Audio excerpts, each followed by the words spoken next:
істер департаментінің қызметкерлері су тасқынынан зардап шеккен солтүстік қазақстандық ауыл тұрғындарына көмектесу жұмыстарын жалғастыруда. Жақында Тимирязев ауданының тұрғындары үшін Жамбыл ауданынан құрылыс материалдары және Петропавл қаласынан сыйлықтар жеткізілген. Ішкі істер департаменті қызметкерлерінен қайырымдылық көмек акциясын қабылдау шарасы Тимирязев ауданының мәдениет үйі алаңында өтті. Шараға аудан әкімі Еркін Базарханов ауыл тұрғындары мен қоғам қатысты. Тимирязев ауданы ең шалғай жатқан аудандардың бірі. Сәуір айының басында күрт еріген қар суынан осы ауданның 4 ауылын су басып кеткен болатын.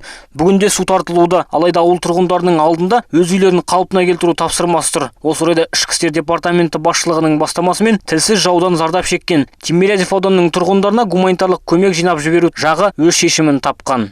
Я вот от имени начальника департамента внутренних дел Яромира Беляева еще приехал сюда.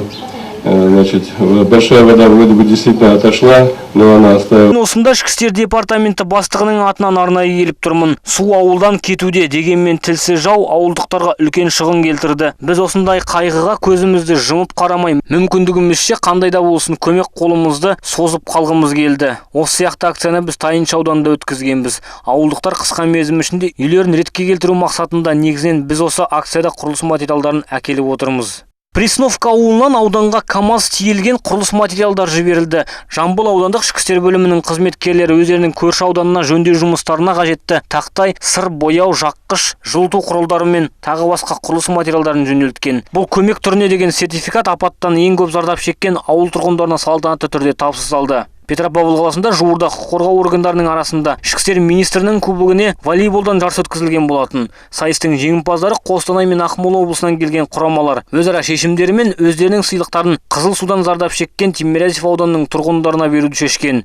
В Казахстане мы все привыкли друг другу помогать, и сегодня вот когда приехали от Берег Сұлтанғазы. Біз Қазақстанда бір-бірімізге көмектесуге үйренгенбіз. Бүгінде біздің ауылға Берік Сұлтанғазыұлы атынан келген көмек соның айғағы. Осы орайда Берік Біләловке алғысымыз шексіз екендігін айта кеткіміз келеді. Себебі біз бәріміз сақшылардың тек тәртіпті сақтау жолында жүретін қызметкер ретінде көріп үйренгенбіз. Ал осылайша келіп көмек көрсетіп жатқандығы шын мәнінде игі іс деп санаймын.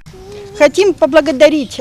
Солтүстік Қазақстан облысы Ішкі істер департаменті аудандық ішкі істер бөлімі мен Тимирязев ауданының әкіміне көрсетіп жатқан көңіл көмектері үшін алғысымды білдіремін. Сондай-ақ әрине судан мүліктерімізді құтқаруға көмектескен барлық көмекшілерге де мың алғыс. Бұдан бөлек Тимирязев аудандық ішкі істер бөлімінің қызметкерлері судан қатты зардап шеккен екі үйдің жөндеу жұмыстарына көмектесу жұмыстарына атсалысатын болды. Естеріңізге сала кететін болсақ, осы сияқты акция осыған дейін Тайынша ауданында да өткізілген болатын. Сол жолы су тасқынынан зардап шеккен тұрғындарға Ішкі істер департаментінің қызметкерлері 40 үйді қалпына келтіруге арналған құрылыс материалдарын жинап жіберген болатын.